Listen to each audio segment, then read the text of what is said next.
विद्यार्थी मित्रांनो नमस्कार. मी प्राध्यापक कदम अजय.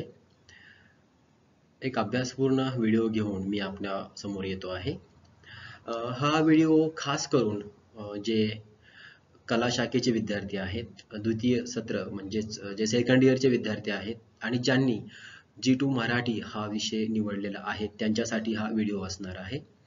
तर आपणाला माहित असेल की आपल्या विषयाचं नाव हे भाषिक कौशल्य विकास आणि आधुनिक मराठी साहित्य प्रकार ललित गद्य असं आहे. अर्थात या विषयामध्ये आपणास ललित गद्याचा अभ्यास करावयाचा आहे आणि अगदी अशाच स्वरूपाची मांडणी किंवा अनुक्रमणिका या पुस्तकामध्ये आहे. पुस्तकाचं नाव आहे साहित्य रंग आणि हे संपादित पुस्तक आहे. कुणाही एका लेखकाने हे लिहिलेलं पुस्तक नाही हे विशेष. आता या संपादकीय मंडळावरती आहेत प्राध्यापक डॉक्टर शिरीष लांडगे, प्राध्यापक डॉक्टर दिलीप पवार, प्राध्यापक डॉक्टर जया कदम. 2020 अर्थात या गेल्या वर्षापासून जो काही अभ्यासक्रम बदललेला आहे आणि तर त्या बदललेल्या अभ्यासक्रमानुसार हे एक अभ्यास पुस्तक आपणा सर्वांसाठी आहे. अक्षर वाङ्मयानं हे पुस्तक प्रकाशित केलेलं आहे. किंमत फक्त 110 रुपये आहे. हे पुस्तक विकत घ्यायचं आहे, आपल्या संग्रही ठेवायचं आहे, याचा अभ्यास करावयाचा आहे आणि परीक्षेला सामोरं जायचं आहे. परंतु थोडा बदल हा झालेला आहे की कोरोनामुळे जे पुस्तक समजून घ्यायचं होतं किंवा यामधील लेख समजून घ्यायचे होते आणि त्याच्यावर विचारल्या जाणाऱ्या प्रश्नांना वर्णनात्मक पद्धतीने उत्तर द्यायचं होतं. आता कोविडच्या महामारीमुळे आपणा सर्वांना बहुपर्यायी उत्तर असणारी प्रश्नपत्रिका मिळणार आहे किंवा आपण त्याला MCQ टाइप क्वेश्चन्स म्हणतो. आणि त्या दृष्टीने मग आपण या पाठामध्ये महत्त्वाचं काय आहे किंवा कशा पद्धतीचे प्रश्न विचारले जाऊ शकतील त्या दृष्टीने अभ्यासाला आपण लागलो, आपण असाच अभ्यास करतोय आणि अगदी तीच दृष्टी समोर ठेवून हा व्हिडिओ बनविण्यात आलेला आहे. तर आपण अगदी थोडक्यात पाहूया की या पुस्तकामध्ये नेमके किती लेख आहेत, त्याचे लेखक, त्यांचा परिचय देण्यापाठीमागे एक भूमिका अशी आहे की या परिचयामध्ये भरपूर सारे प्रश्न दडलेले आहेत जे तुम्हाला पडायला हवीत, जे तुमच्या मनामध्ये निर्माण व्हायला हवं आणि ते प्रश्न तुम्ही स्वतःला विचारून त्याचं उत्तरही शोधायला हवं. म्हणजे फक्त परीक्षेचा जर विचार केला तर मग ठीक आहे की एक 10 ते 15 प्रश्न आपण मोजके बाहेर काढलेले आहेत, त्यापैकीच काही प्रश्न परीक्षेला येतील. परंतु हा लेख ज्यांनी लिहिला ते व्यक्ती म्हणून कोण आहेत त्याचा थोडक्यात परिचय आपल्याला आला की तो पाठ समजायला आणखीन सोपं जातं. आणि ही लिहिणारी माणसं नेमकी कोण असतात किंवा का बरं लिहितात ही माणसं, त्यांचं वेगळेपण काय आहे अशा किंवा त्यांच्या मागे पुढे ज्या काही पदव्या आहेत किंवा त्यांना जे काही पुरस्कार मिळालेले आहेत ते का त्यांनाच का भरपूर सारे प्रश्न आहेत, तुम्हाला ते पडायला हवेत. असा छोटासा माझा परिचय देण्याच्या पाठीमागे उद्देश आहे. आणि तुम्ही जर हे पुस्तक पाहिलं तर पुस्तकाच्या शेवटी सुद्धा परिचय दिलेला आहे, लेखकांचा परिचय दिलेला आहे. परंतु आपण इथे जरी प्रश्न पाहत असू, त्याचं उत्तर हे जरी पाहत असू तरी मी सुद्धा ते थोडासा तो देण्याचा प्रयत्न केलेला आहे. मला वाटतं तुम्ही हे सर्व सकारात्मकतेने पाहाल. तर आपण पुढच्या स्लाइडवरती जात आहोत. या पुस्तकामध्ये जी काही अनुक्रमणिका आहे किंवा यामध्ये ज्या लेखांचा समावेश केलेला आहे तर ते एकूण 10 आहेत. ते आपण पाहूया. पहिला ग्रंथमित्र आहे शांता शेळके यांचा. परिनिवृत्त विद्याभास्कर, मणिशंकर उपाध्याय, शरद पाटील, अरणी, मारुती चितमपल्ली, शब्दभ्रम अर्थभ्रम द.भी. कुलकर्णी, कोरडी भिक्षा श्रीनिवास विनायक कुलकर्णी, सहावे सुख यशवंत पाटणे, तुझ्या नादानं पाहिली तुझीच रे पंढरी जयंत पवार, या नयेच्या पैलतडी प्रवीण दशरथ बांदेकर आणि बुद्धाचा जन्म होतो मनोज बोरगावकर. आणि शेवटचा लेख किंवा पाठ म्हणूया आपण त्याला, तो आहे पाखरं संध्या रंगारी. पृष्ठसंख्या अत्यंत कमी आहे, 109. शांता शेळके परिचय. शांता शेळके यांचा जन्म 12 ऑक्टोबर 1922 रोजी पुणे जिल्ह्यातील इंदापूर येथे झाला. त्यांचे शिक्षण हुजूर पागा शाळा व सप महाविद्यालय पुणे येथे झाले. आचार्य अत्रे यांच्या नवयुगमध्ये त्यांनी 5 वर्षे उपसंपादक म्हणून कार्य केले आहे. त्यांचे वर्षा, तोच चंद्रमा, गोंधन, अनोळख, कळ्यांचे दिवस, जन्मजान्हवी इत्यादी कवितासंग्रह प्रकाशित आहेत. विझली ज्योत, नरराक्षस, धर्म, ओढ, मायेचा पाझर आदी कादंबऱ्या प्रसिद्ध आहेत. आनंदाचे झाड, पावसा आधीचा पाऊस, संस्मरणे, एक पाणी मदरंगी, सांगावेसे वाटले म्हणून, जाणता अजाणता, वडीलधारी माणसे, रंगरेषा इत्तस्तः, ललित नदी मेघचार, धूळपाटी आदी ललित गद्यलेखन प्रसिद्ध आहे. 1996 साली आळंदीमध्ये अखिल भारतीय मराठी साहित्य संमेलनाच्या त्या अध्यक्ष होत्या. केंद्रीय फिल्म प्रमाण मंडळ तसेच राज्य नाटक परिनिरीक्षण मंडळाच्या सदस्य म्हणून त्यांनी कार्य केले आहे. डॉ. वसंत अवसरे या टोपण नावाने त्यांनी काही लेखन केले आहे. त्यांचे निधन 6 जून 2002 रोजी झाले.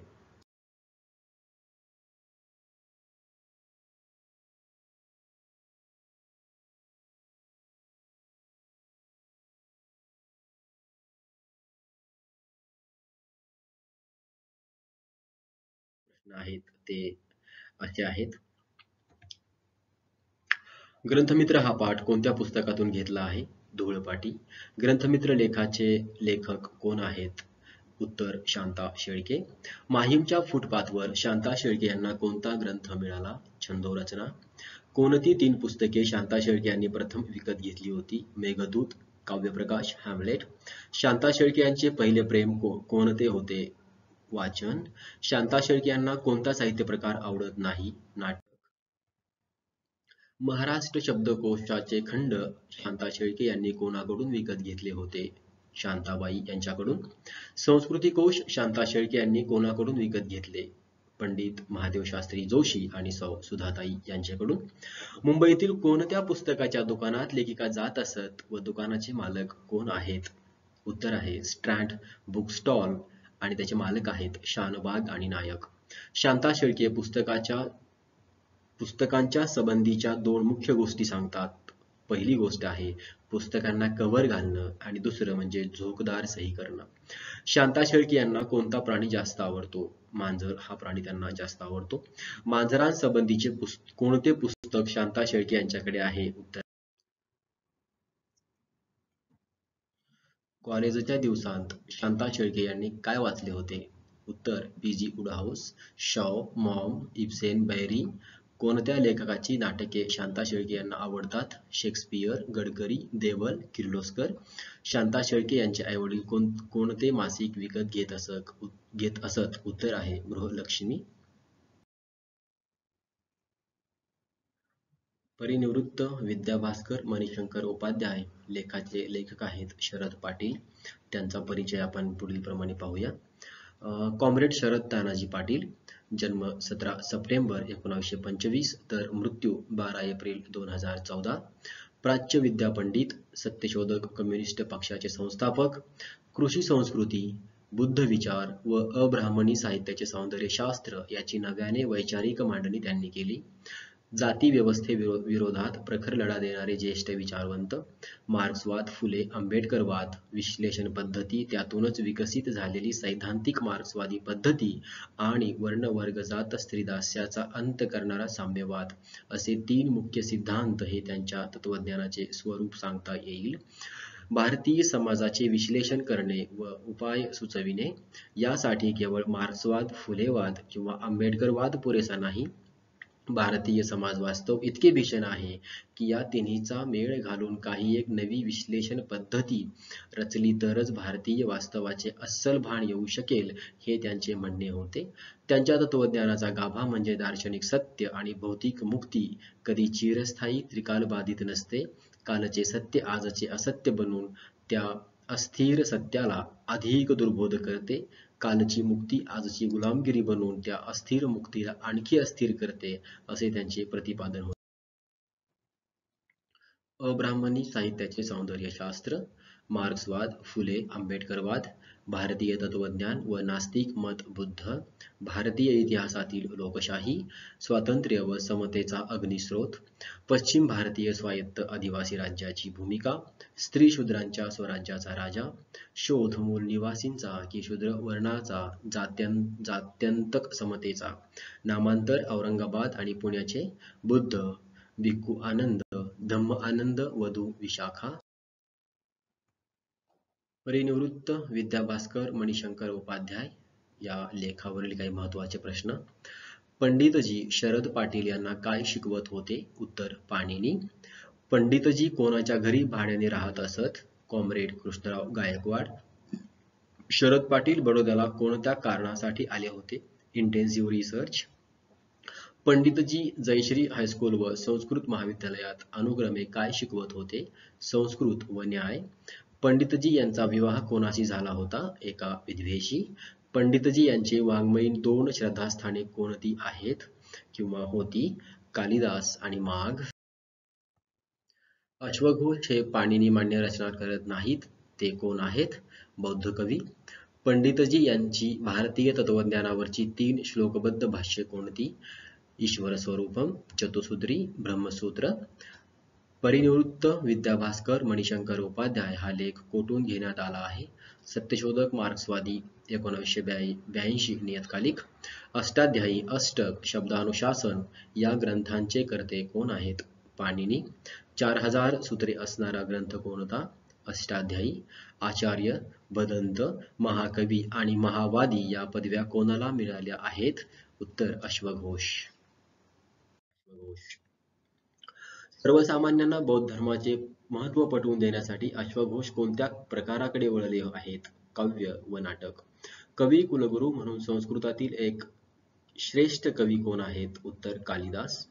माघ यांनी कोणत्या ग्रंथाची निर्मिती केली आहे? शिशुपालवध. सिद्धांत कौमुदी आणि प्रौढ मनोरमा हे ग्रंथ कोणाचे आहेत? उत्तर भटोजी दीक्षित. घोराध्यापक म्हणजे काय? शिक्षा करणारे शिक्षक. काष्टाध्यापक म्हणजे काय? घोकणपट्टी शिक्षण मानणारे शिक्षक. परिनिवृत्त म्हणजे काय? तर हर्षभराने निवृत्तीचे सुख घेणारे. तिसरा पाठ आहे अरणी. मारुती चितमपल्ली यांचा तो पाठ आहे किंवा यांचा तो लेख आहे. मारुती चितमपल्ली यांचा परिचय. नोव्हेंबर 5, 1932 या साली त्यांचा जन्म झाला. हे मराठी वन्यजीव अभ्यासक लेखक आहेत. वनाधिकारी म्हणून 36 वर्ष त्यांनी नोकरी केली. नोकरी दरम्यान आणि त्यानंतरही अशी एकूण 65 वर्ष जंगलात काढणारे चितमपल्ली जंगलातील प्राणीजीवन आणि त्याचे बारकावे रेखाटणारे लेखन अतिशय ओघवत्या शैलीत करतात. त्यांचे वाचनही प्रचंड आहे आणि त्यांना पुस्तकांचीही आवड आहे. पक्षीतज्ञ डॉक्टर सलीम अली, लेखक व्यंकटेश माडगूळकर, प्रसिद्ध चित्रकार ए आलमेरकर यांच्याशी त्यांचा स्नेह होता. मराठी साहित्यात निसर्गविषयक लिखाणाची सुरुवात त्यांनी केली आहे. इसवी 2006 साली झालेल्या सोलापूरच्या साहित्य संमेलनाचे अध्यक्षपद त्यांनी भूषविले होते. मारुती चितमपल्ली यांनी परंपरागत पद्धतीने संस्कृत, जर्मन आणि रशियन भाषांचा अभ्यास केला. रामटेकच्या कालिदास संस्कृत विद्यापीठाच्या वतीने प्राचीन भारतीय साहित्यातील पर्यावरण असा एक प्रमाणपत्र अभ्यासक्रम चालविला जातो. चितमपल्ली यांनी वयाच्या 84व्या वर्षी या अभ्यासक्रमाला प्रवेश घेतला आणि तो अभ्यासक्रम पूर्णही केला. त्यांनी काही महत्त्वाची पुस्तकं लिहिली आहेत. ती अशी आहेत: आनंददायी बगळे 2002, केशराचा पाऊस, घरट्या पलीकडे, चकवा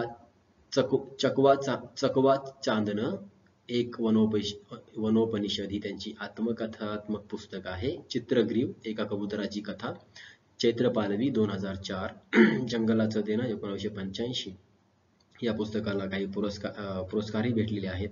महाराष्ट्र राज्य साहित्य पुरस्कार भेटलेला आहे. विदर्भ साहित्य संघ पुरस्कार भेटलेला आहे. नवे गाव बांधचे दिवस आणि नीळावती 2000. निसर्ग वाचन, पक्षीकोश, पक्षी जाय दिगंतरा, मृगपक्षी शास्त्र, रातवा, रानवाटा, शब्दांचं धन, सुवर्ण, गरुड. अरणी लेखावरील काही महत्त्वाचे प्रश्न. पालघाटच्या उत्तरेस असलेला सह्याद्रीचा फाटा तर दक्षिणेकडील फाटा काय म्हणून ओळखला जातो? उत्तर आहे निलगिरी अनेमले. अनेमले या तमिळ शब्दाचा अर्थ काय आहे? उत्तर हत्ती.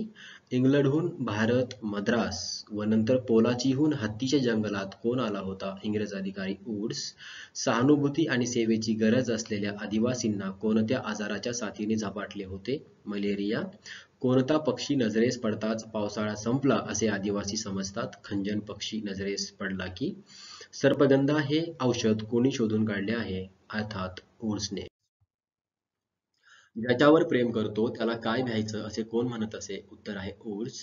अरणी वुड्स यांच्या विवाहास कोण आले होते? प्रख्यात वनस्पतिशास्त्रज्ञ गॅम्बल यांची उपस्थिती त्यांच्या लग्नाला होती. फ्लोरा ऑफ मद्रास हा ग्रंथ कोणी लिहिला आहे? उत्तर गॅम्बल. हत्तीला पकडण्यासाठी केलेल्या खड्ड्यास काय म्हणतात? हाती पगडी. पहाटे आणि दिवसा लिहिण्यातील फरकाबद्दल वुड्स काय म्हणतो? दिवसा मी लिहितो, पहाटे तो आभाळातील देव माझ्याकडून लिहून घेतो. अरणीच्या वडिलांनी अरणीला पहिली धुळाक्षरे कोणती शिकवली होती? जंगलातल्या पशुपक्ष्यांच्या पाऊल खुणांची. अरणी हा लेख कोणत्या पुस्तकातून घेतला आहे? उत्तर आहे रानवाटा. हातीडोहाचे रहस्य अरणीच्या वडिलांना कोणी सांगितले होते? तिच्या आजोबांनी. हत्ती उंटाला भितात हा युक्तिवाद कोणाचा होता? अरणीच्या बाचा अर्थात अरणीच्या वडिलांचा. शब्दभ्रम, अर्थभ्रम द व्ही कुलकर्णी यांचा हा लेख, त्यांचा आपण परिचय पाहूया. जन्म 25 जुलै 1934 तर मृत्यू 27 जानेवारी 2016. हे आधुनिक मराठी साहित्यातील विख्यात समीक्षक आणि ललित निबंधकार होत. काही वर्षे त्यांनी केंद्रीय लोकसेवा आयोगाच्या परीक्षेतील मराठी साहित्य या विषयाचे तज्ज्ञ म्हणूनही काम केले. 1964 ते 1994 अशी 31 वर्ष नागपूर विद्यापीठाच्या मराठी विभागात द व्ही कुलकर्णी यांनी मराठीच्या अध्यापनाचे कार्य केले.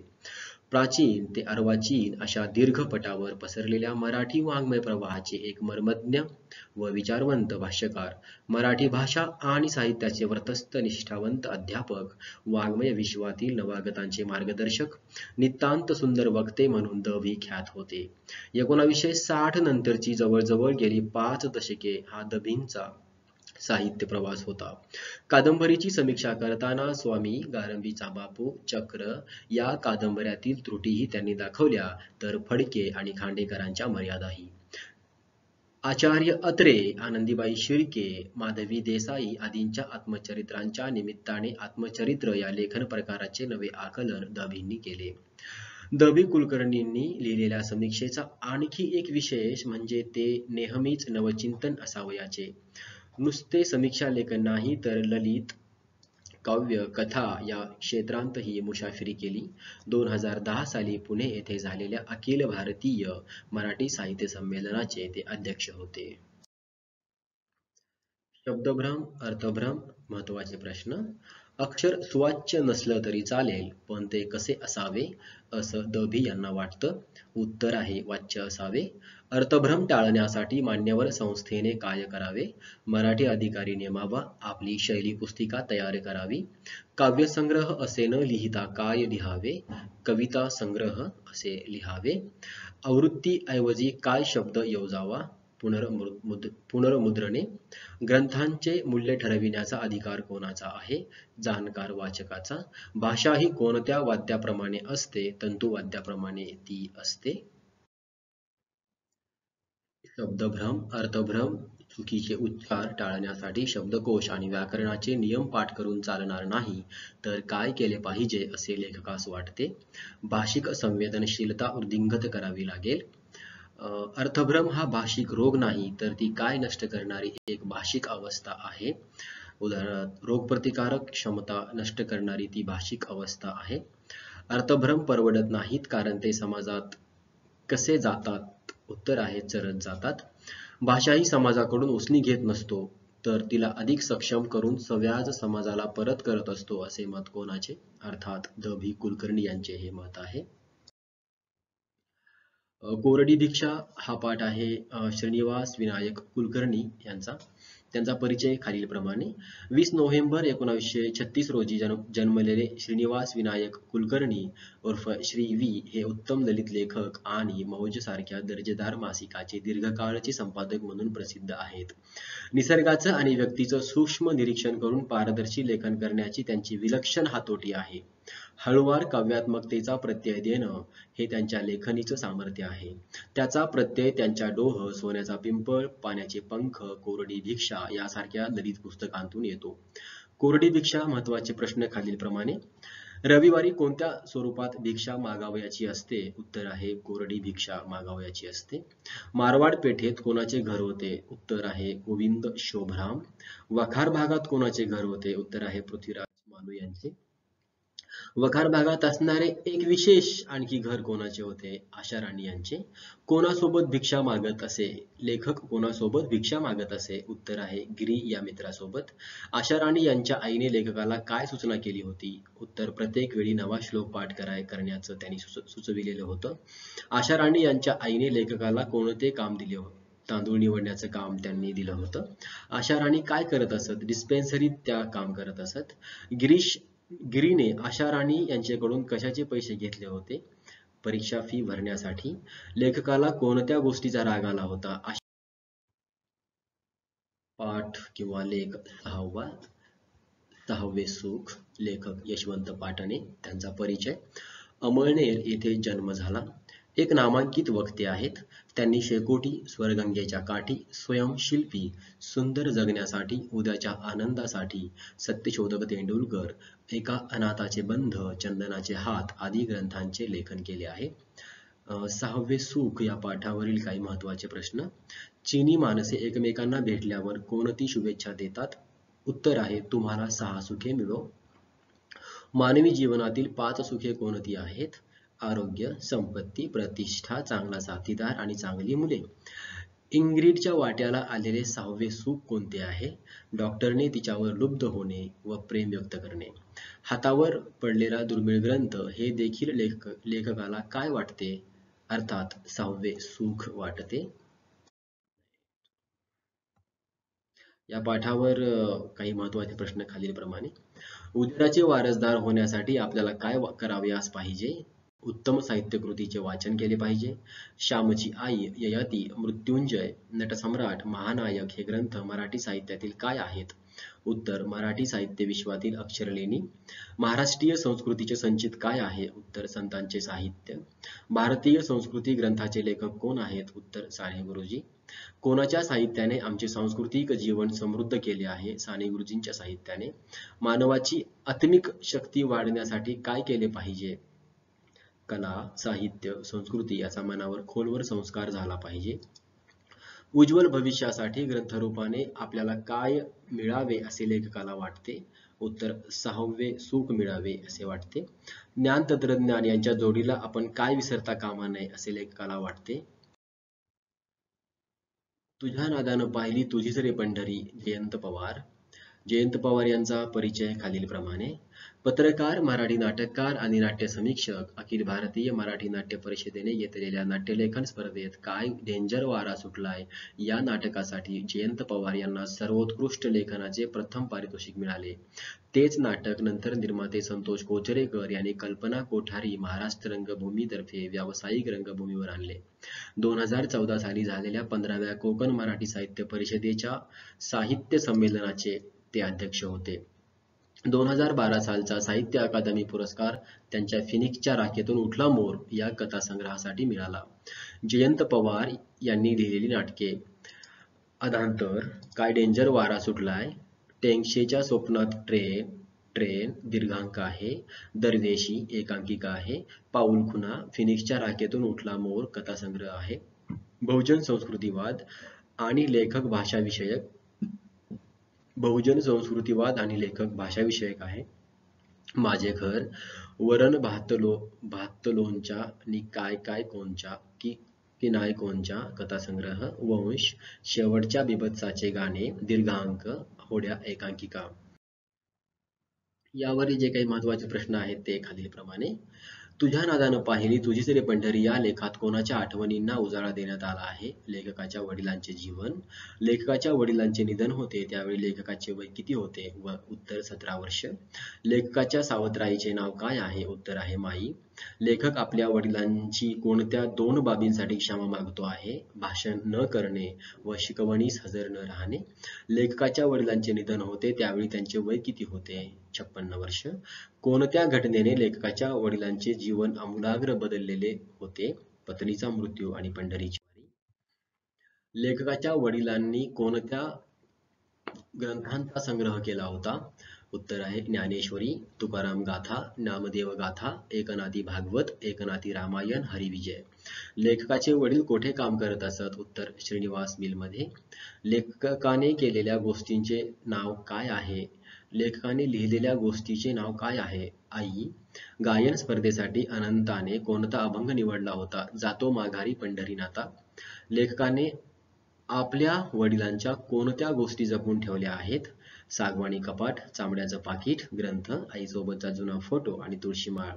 लेखकाचे वडील तरुण पोरींना काय वाचायला द्यायचे? रुक्मिणी स्वयंवर. वडिलांची धार्मिक वृत्ती तर लेखकाची वृत्ती कशी झाली होती? देव आहे ऐसा वदवावी वाणी, नाही ऐसा मनी अनुभवावा, अशा स्वरूपाची त्यांची वृत्ती झाली होती. तुझ्या नादानं पाहिली तुझीच रे पंढरी हा लेख कोणत्या पुस्तकातून घेतला आहे? दीपस्तंभ, दिवाळी अंक. तुझ्या नादानं पाहिली तुझीच रे पंढरी हे पंढरी लेखातून कशाचे दर्शन घडते? कौटुंबिक चित्रण, एका मुलाचे आत्मकथन.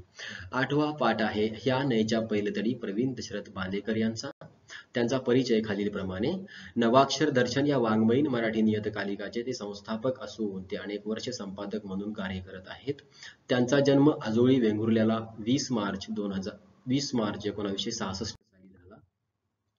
प्रवीण बांदेकर यांचं जे साहित्य आहे ते पुढीलप्रमाणे. इंडियन ॲनिमल फार्म, उजव्या सोंडेच्या बाहुल्या, खेळखंडोबाच्या नावानं, घुंगुरकाठी, एरुमने, हरवलेल्या पावसाळ्यांचा शोध, चाळीवत. या पाठावर जे काही महत्त्वाचे प्रश्न आहेत ते खालीलप्रमाणे.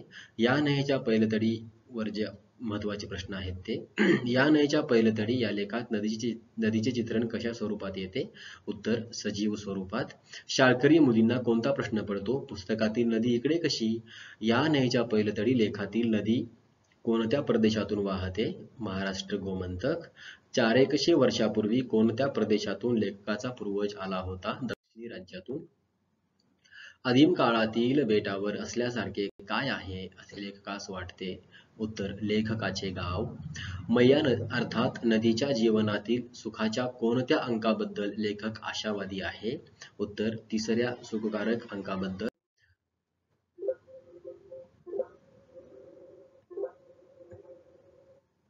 आणि बुद्धाचा जन्म होतो. मनोज बोरगावकर यांचा परिचय खालीलप्रमाणे. मनोज बोरगावकर जन्म अर्जापूर, बिलोली, नांदेड जिल्हा हे एक मराठी साहित्यिक आहेत. त्यांनी नांदेडच्या नेताजी सुभाषचंद्र बोस कॉलेजातून राज्यशास्त्र हा विषय घेऊन MA ची पदवी संपादन केली आहे. ते नांदेड शहरातील वजीराबाद येथील खुशी दबानू आर्मेवावाला आर्ट्स अँड कॉमर्स महिला महाविद्यालयात प्राध्यापक आहेत. मनोज बोरगावकरांनी लिहिलेली पुस्तके: अखत कहाणी सद्गुणाची, कोरा कागद, निळीशाई, नदिष्ट कादंबरी आहे. काही महत्त्वाचे प्रश्न.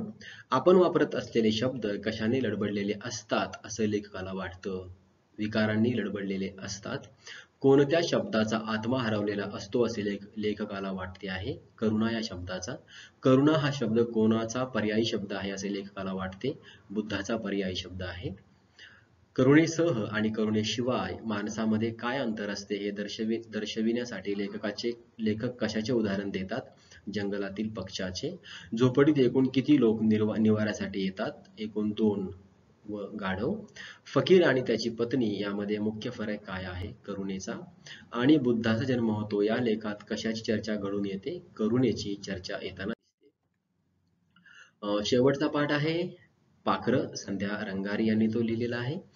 त्यांचा परिचय खालीलप्रमाणे. संध्या रंगारी या हिंगोलीतील कॉलेजातील एक प्राध्यापिका, लेखिका आणि मराठी कवयित्री आहेत. शाळेत असल्यापासून त्या बालकवयित्री म्हणून ओळखल्या जात. त्यांच्या ज्या कवितांची हिंदी रूपांतरे झाली आहेत त्यापैकी काहीही. नांदेड येथे 8 मार्च 2020 रोजी भरणाऱ्या अक्षरोदय साहित्य संमेलनाच्या त्या अध्यक्ष आहेत. संध्या रंगारी यांची प्रकाशित पुस्तके: चांदन चुरा, वाताहतीची कैफियत, संध्या रंग आणि काही महत्वाचे प्रश्न. सात्विक साधू पुरुषाची उपमा संध्या रंगारी कोणास देतात? उत्तर आहे झाडास. राघोला कशाचा राग असतो? राजकारणाचा. पाखरं या लेखात कोणत्या समाजाचे चित्रण येते? फासे पारधी. तारुण्या आधीच म्हातारपण कोणास आले असावे असे लेखिकेस वाटते? तरुण पोरास. पाखरं या लेखाची भाषा कशी आहे? प्रमाण व बोली. आणि शेवटी हे पुस्तकाचं शेवटचं पृष्ठ अर्थात मलपृष्ठ आहे. त्यावरती जो मेसेज किंवा संदेश किंवा जे काही लिहिलेलं आहे ते सुद्धा खूपच वाचनीय आणि समर्पक असं आहे. इथे लिहिलेलं आहे, ललित गद्यात आठवणी, अनुभव, प्रवास लेख, व्यक्तिचित्र, ललित लेख आदी रूपांतून लेखकाचे चिंतन, विचार, भावना, जीवनविषयक दृष्टिकोन सूक्ष्म, तरल, भावपर व सौंदर्यपूर्ण रीतीने प्रकट होत असतात. लेखकाच्या व्यक्तिमत्वाचा प्रत्यय देणाऱ्या ललित गद्यात परिस्थितीला गौणत्व आणि अनुभवाला प्राधान्य दिलेले असते. म्हणूनच ललित गद्य हा समकालीन जीवनाच्या सम्यक संदर्भांना समर्पक, लालित्यपूर्ण शैलीतून आविष्कृत करणारा एक लवचिक व सर्वसमावेशक साहित्य प्रकार ठरतो. साहित्यरंग या पुस्तकात ललित गद्याच्या या सर्व विशेषांना कवेत घेण्याचे निवडक लेखांचे संपादन केले गेले आहे. यातील नगुंडीबंध ते मुक्त गद्यातील मितवाचा आविष्कार, मूल्यदृष्टी, जीवनसन्मुखता, मुक्त आस्वादशीलता आदींनी व्यापलेली रंगदृष्टी वाचकांना अधिक समृद्ध करेल असा विश्वास वाटतो. संपादकीय मंडळांनी हा विश्वास व्यक्त केलेला आहे की कला शाखेतील द्वितीय सत्राचे विद्यार्थी हे पुस्तक विकत घेतील, अभ्यास करतील, त्यांची एक जीवनदृष्टी तयार होईल अशी अपेक्षा त्यांना वाटते.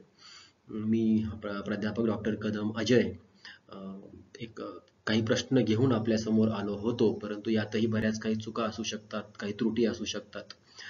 आपल्याला जर त्या सांगाव्याशा वाटल्या तर हा माझा मोबाईल नंबर आहे, आपण मला मेसेज करू शकता किंवा कॉल केला तरीही मी आपल्या त्रुटी किंवा सूचनांचं पालन अत्यंत नम्रपणाने करेल ही अशी आपणास एक ग्वाही देतो. आणि शेवटी आपण हा एवढा वेळ हा व्हिडिओ पाहत आहात, आपल्या सर्वांचं मनपूर्वक धन्यवाद किंवा थँक्यू. आणि परीक्षेसाठी आपणा सर्वांना खूप खूप शुभेच्छा. धन्यवाद.